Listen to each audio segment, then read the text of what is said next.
开始来关心一个上新的消息，这是罗马的西斯丁教堂庆祝白宴啊！代表梵蒂冈已经选出新的教宗啊。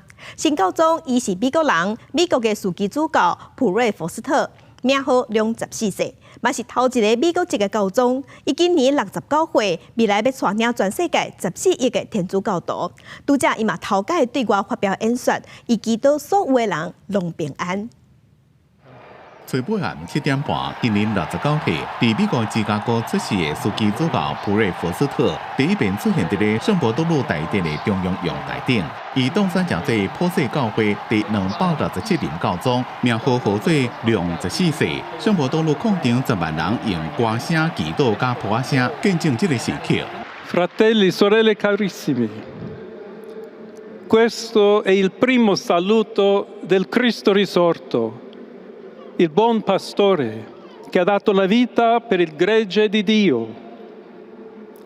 Anch'io vorrei che questo saluto di pace. 这个下昼，西斯丁教堂的演堂庆祝白宴，表示枢机主教今在私密会议内面选出新教宗，民众欢喜发声。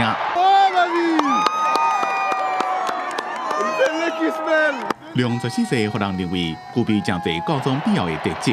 2年前，迄当阵的教宗方济各选伊做教廷主教部部长，负责推选后一代主教。伊也捌伫咧秘鲁做传教士几多年，是拉丁美洲宗座委员会领导人。 It was a huge surprise. We never expected an American to be elected Pope. I think what happened was that the Latin American cardinals backed Prevost for Pope. Because remember, he had worked in Latin America both as a bishop and as a priest for 20 years or more. So I think the Latin American cardinals saw him as one of their own, not a gringo.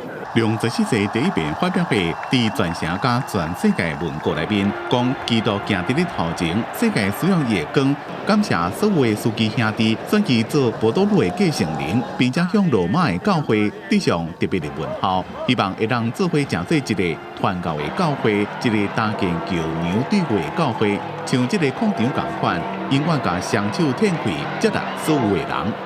公司新闻吴文玲编辑。